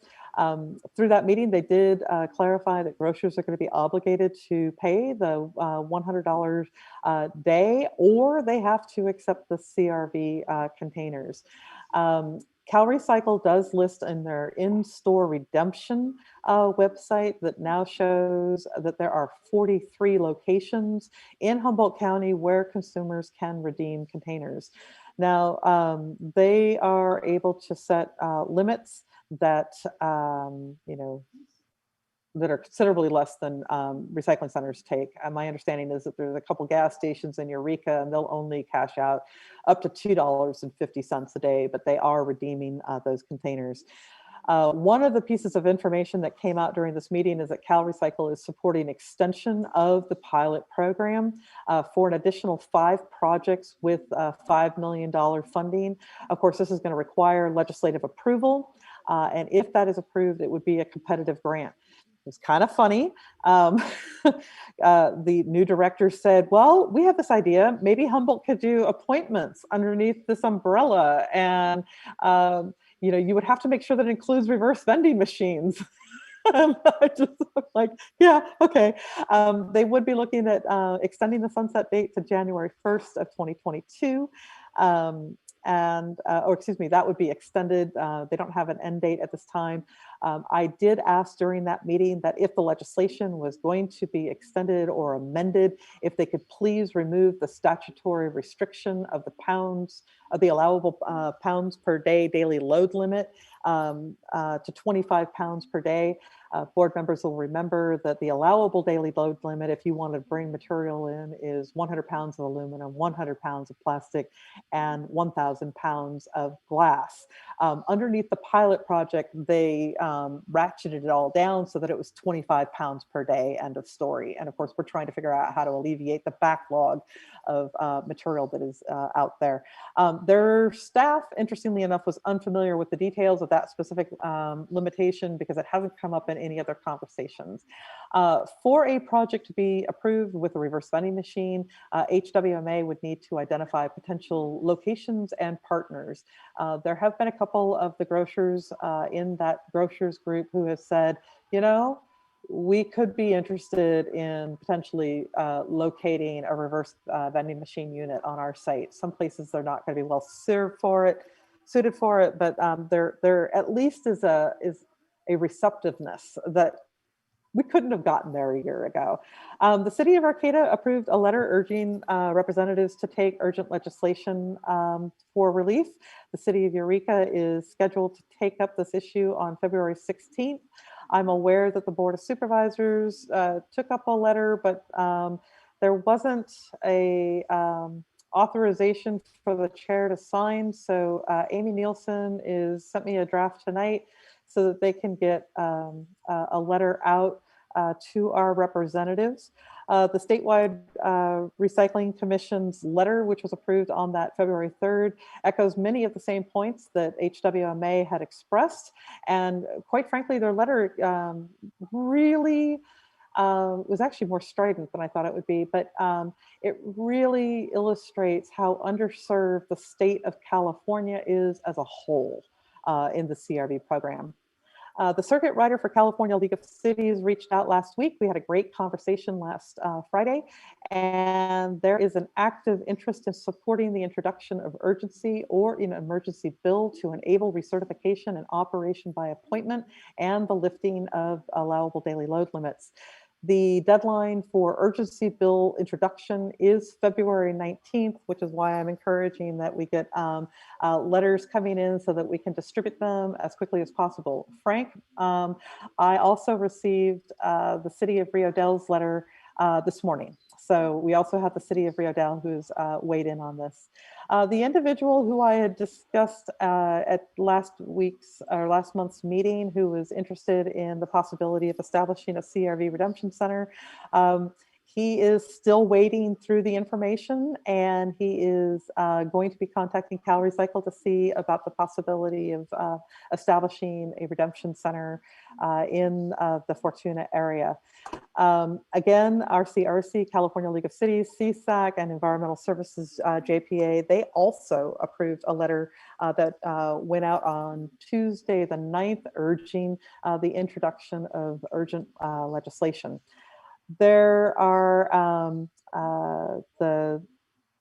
quite frankly, I think the big thing right now is that League of Cities and RCRC is looking for representatives to introduce this urgency legislation that they are developing. They are both exploring both the traditional legislative pathway, and they are working with Cal Recycle to see if maybe there could be some tweaks and they can get it dropped into a budget trailer bill. And that looks like it might be the most viable pathway forward. So from here, today I feel like I'm giving homework to board members.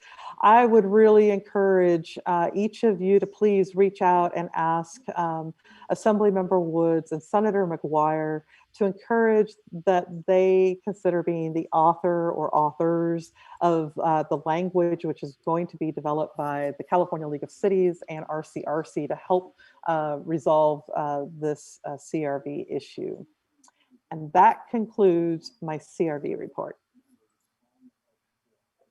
Thank you for that report. Any questions from board members for the director on this report? Hearing none, is this something I don't know that we need to throw this out to the public. Somebody clarify that. I don't know. On the agenda, they had get the chance to comment. Yeah. No, but it's a non-action item, and whenever the board is taking action, it is required. So it's the board's discretion. I'm willing to throw it out if somebody from the public has a comment. I'm willing to accept it. Thank you for that clarification. That's it. All right. Then we will move on to the next item, which is standing item, executive director's report. I think it should be board members report. Oh, I stand corrected. Board members report. Tyler, would you run through a roll call on that?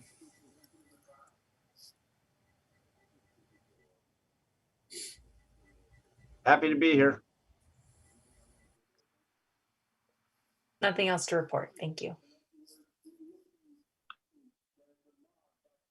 I did reach out and have a good conversation with Derek Gustafsson from the League of California Cities. So I was happy to see that that was, I guess, a couple weeks ago. I was happy to see that he was one of the signers of that letter that we received today. I don't know if I had much to do with it, but I think it's just nice with that CRV issue to keep the conversation going. So I'm glad to see that the league's also involved. That's all I have to report. Thank you. Nothing to report, thanks.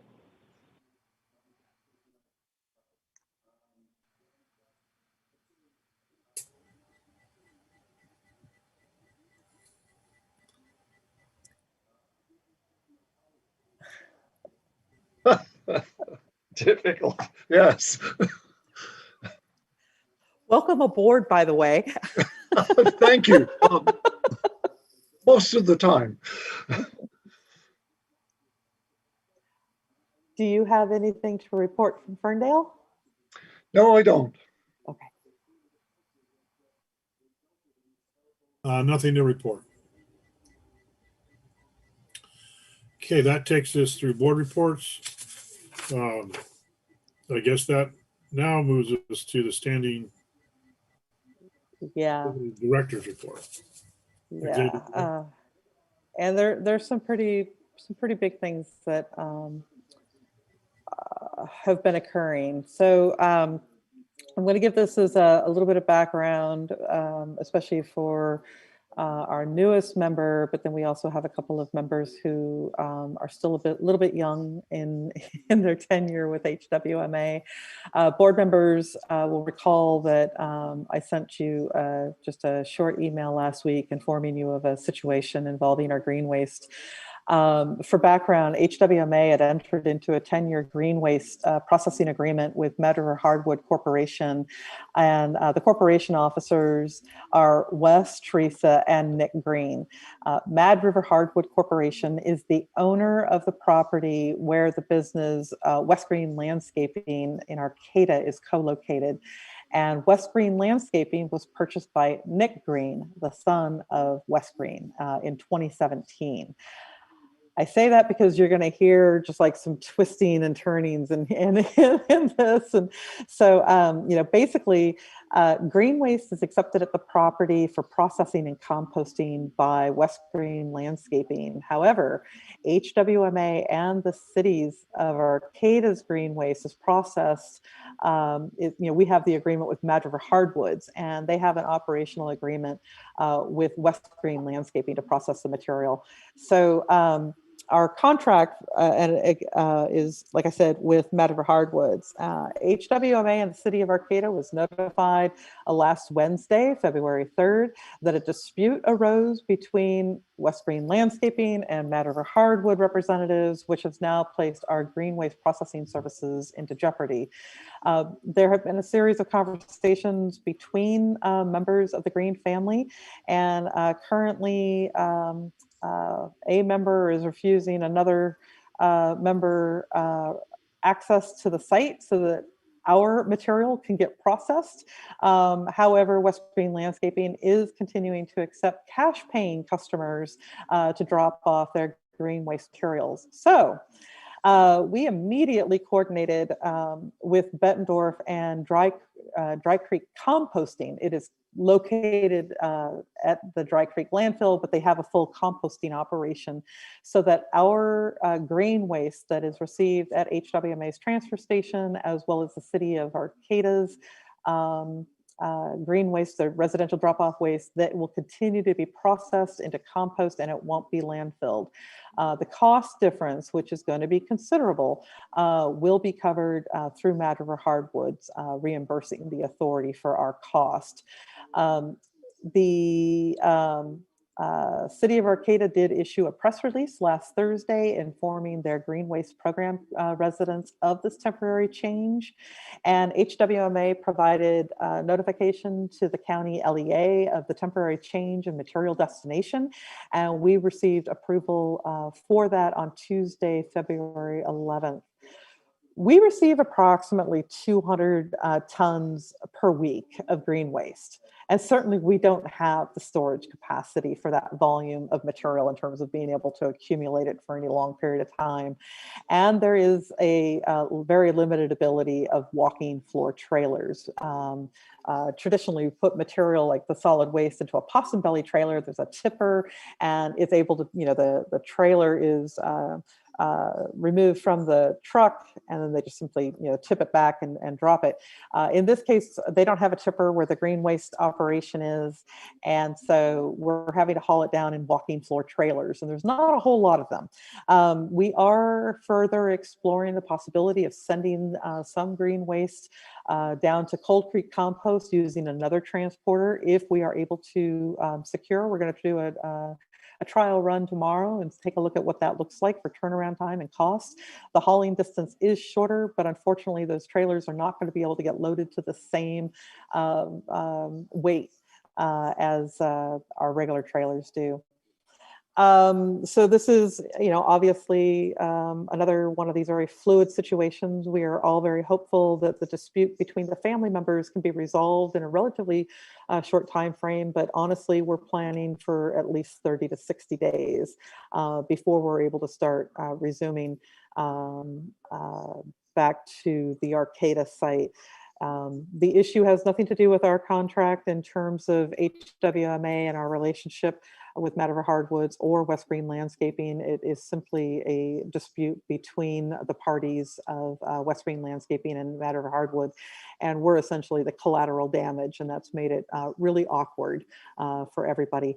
I do want to express to the board my deep appreciation and thanks to Bettendorf and to Dry Creek and to Recology. Recology is pulled a couple of walking floor trailers that they have, and they're folding them in so that Bettendorf can use them to haul.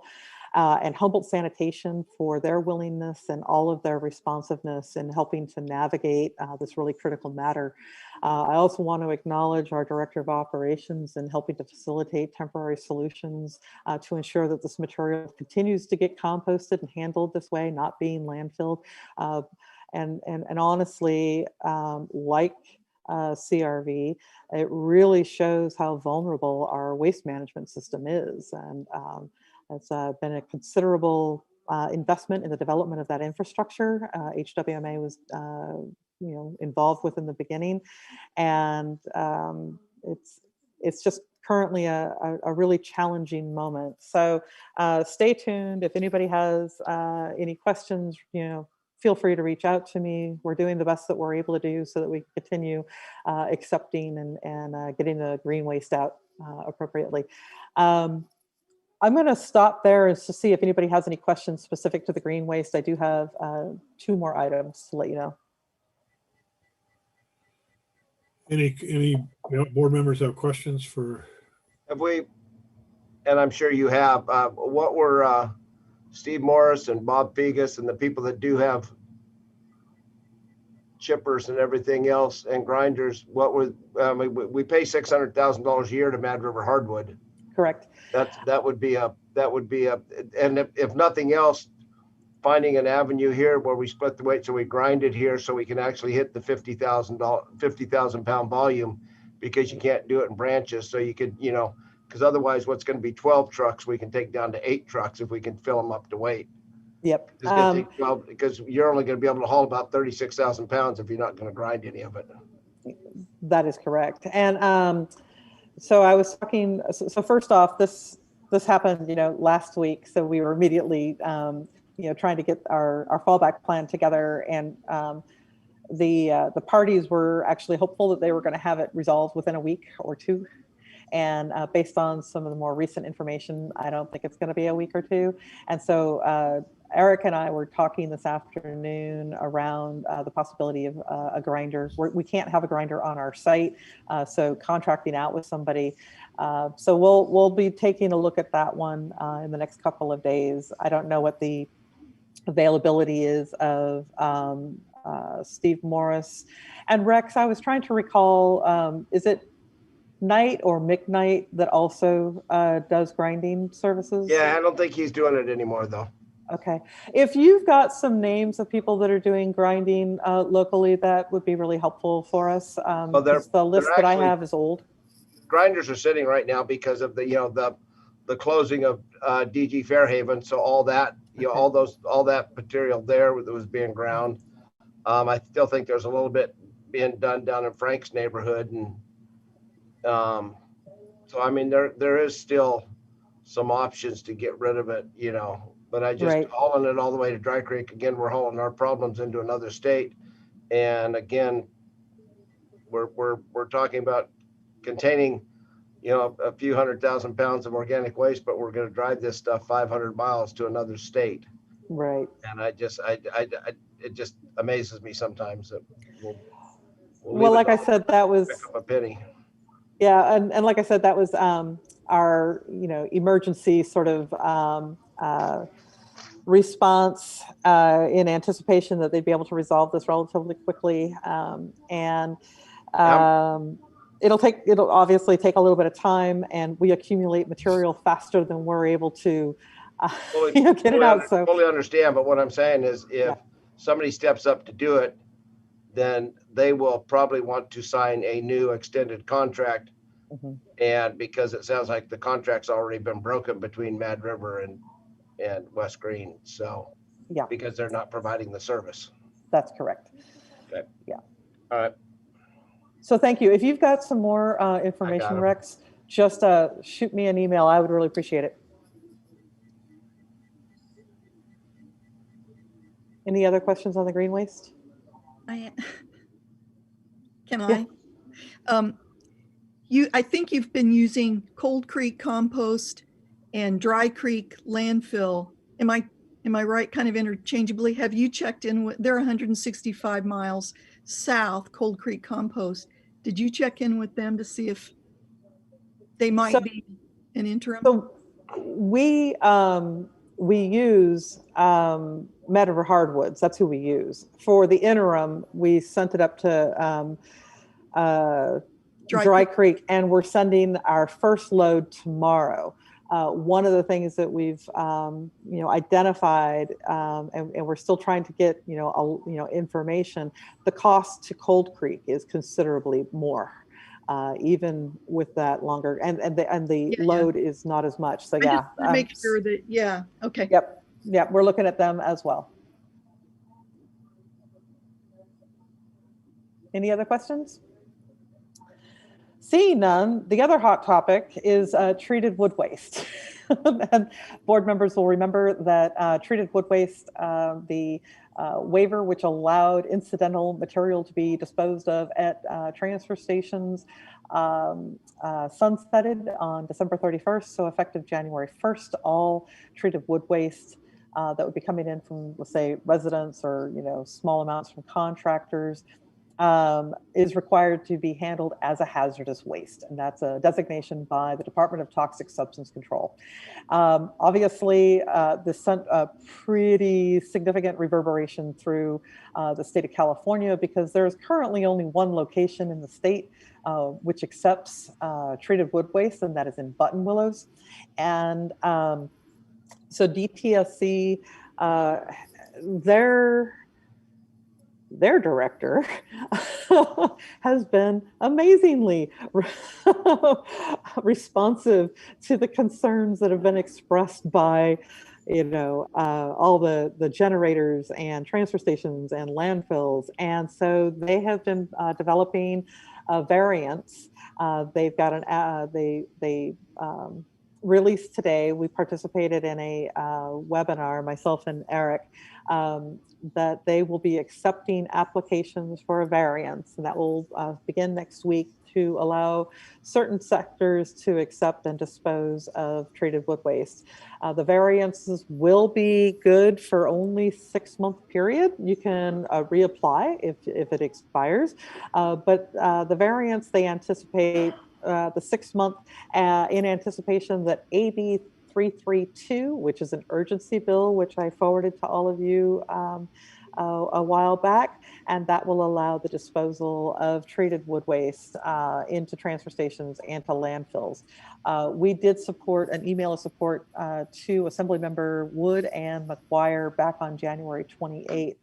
I do want to note that there are some clarifying questions that we need to resolve with DTSC before applying for the variance, in order to, as well as ensuring that Dry Creek landfill, which is an out-of-state landfill, is able to secure a variance for disposal.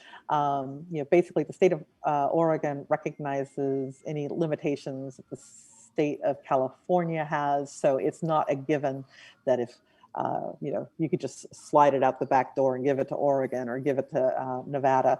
So we've got a little bit more work to do on that, and we will be able to start taking a look at the information from DTSC around this new variance that they laid out today. One last item, I just want to note, we do have an employee who is retiring, and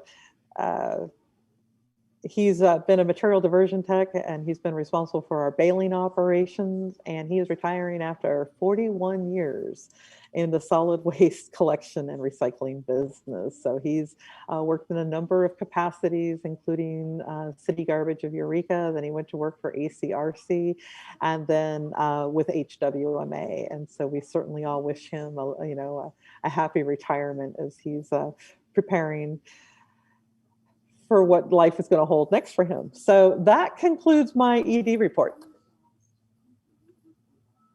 Is that Sam? It is. One-eyed Sam, I'll be damned. He's been there a long time. They're a long time. Any other questions for Executive Director? Seeing none, the next item I think we have is closed session. Closed session. Mr. Chair, I would ask if you could read the need to go into closed session. We did receive a letter from, a joint letter from Zero Waste Humboldt and the other signatories, and I'm just going to blank on acronyms right now, but EPIC, North Coast Environmental Center, Humboldt 350, and CT, I can't recall the other one. Anyways, the transportation. And then I also have 2 additional letters. So if you would read that, ask for public comment. I asked Nancy if she would read 1 letter, and I'll take on the other 2. And then we can go into closed session. I want to point out that one representative, Maggie Gaynor, is still here. So I would actually ask for public comment, and Maggie can introduce her letter. Good suggestion. Well, then I would ask for public comment. Is that what you want? Yes. Yeah. Okay. Let's do public comment. I actually, at the very beginning, just to let you know that we've been meeting. We're concerned about SB 1383 and the other kinds of things where HWMA weighs in significant in the community as far as waste reduction and of all types and climate change. Well, climate change is what is driving SB 1383. And so we decided to jointly write a letter and to encourage that in your selection of Jill's replacement in her retirement, that you not only look for someone as good in government relations for a JPA, but also someone who understands what it's going to take to deal with the magnitude of SB 1383. And there's many different ways to go about it, in pieces or one big chunk. There's just a huge variety, but understands composting and is enthusiastic about SB 1383. Thank you.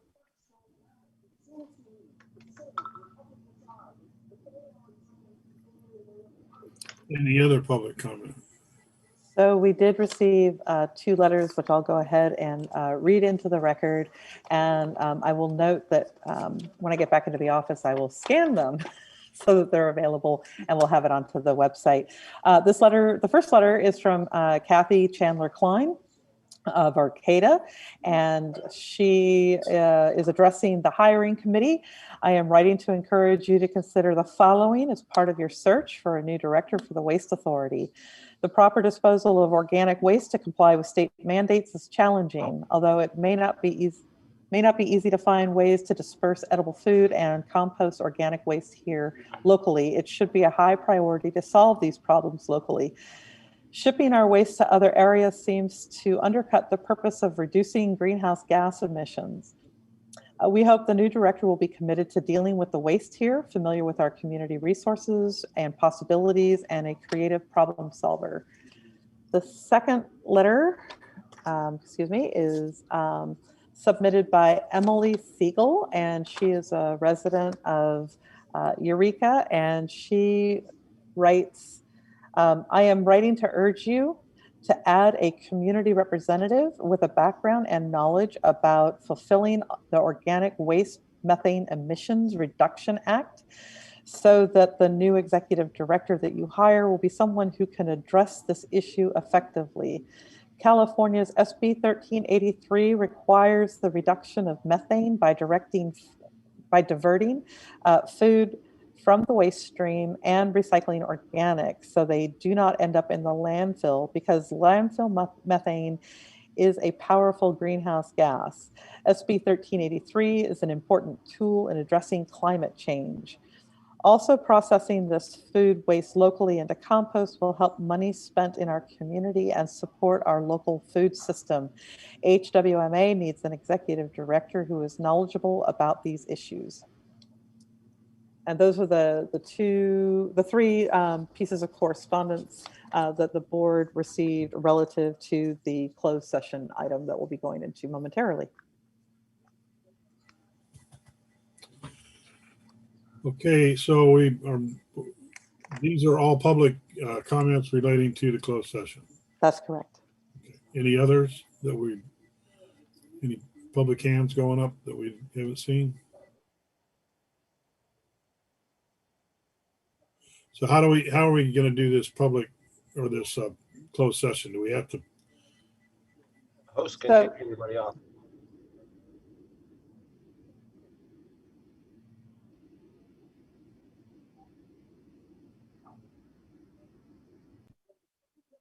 So I do want to make a quick comment. And Frank, if you'd like, I can go ahead and read it. We just need to announce the fact that we're going into the closed session and for what purpose. Do you want me to read that? Yeah, I don't have it to read, I don't think. Oh, gotcha. Okay. Well, I'll go ahead and read it so that way we're we're keeping everything straight. So we are going to be going into closed session, and it is the intention of the board of directors to meet in closed session for one item: public employment, executive director, pursuant to Government Code Section 54957. And with that, Tyler is going to begin saying goodnight to each of you. Thank you all for attending.